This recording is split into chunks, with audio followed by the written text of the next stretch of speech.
So I want to talk a bit about the dangers of working with a careless label.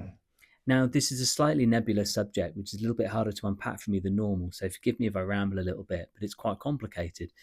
Now, I understand as independent artists, often we're looking for a big support network to come around us, and that always looks like a record deal. That's the norm. That's what everybody's looking for, generally speaking. But there's a lot of challenges with that. And so I'm going to unpack a few of them and a few reasons why staying independent might be better for you, why signing might be a bad thing. But if nothing else, just things that you want to be making sure that you are thinking of before you sign a deal, so you make sure you don't have this mistake happen. So a careless record label that signs people for bad reasons or doesn't understand the A&R process or invests money poorly, all of those kinds of challenges are going to be a problem for you. They don't necessarily make you do more effectively, a record label. This problem that they've got to solve is exactly the same problem that you're solving on your own.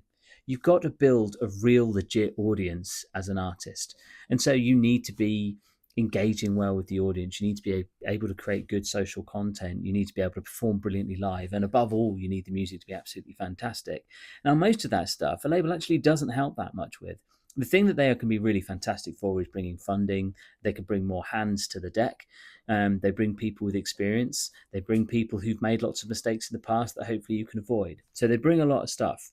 But not all of them bring that. And that's what you've got to be looking for. So working with a careless label can mean that you take your eye off the ball and you start relying on other people to do things that you've maybe been honing yourself for a long period of time.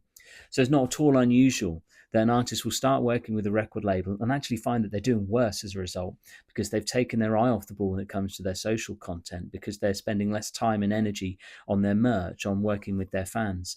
And the label that's leaning in to do that may well be doing a worse job. There will be more of them. They will be experienced, but will they have the passion that you have? Will they understand your audience like you do?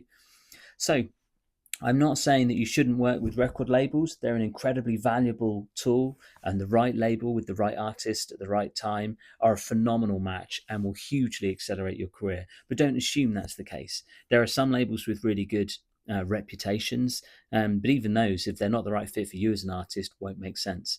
So think about all of those things. And as we come back to quite a lot on this, the things that you need to do to make yourself ready to work with a label and to pique the interest of an A&R team are the things you need to be doing anyway.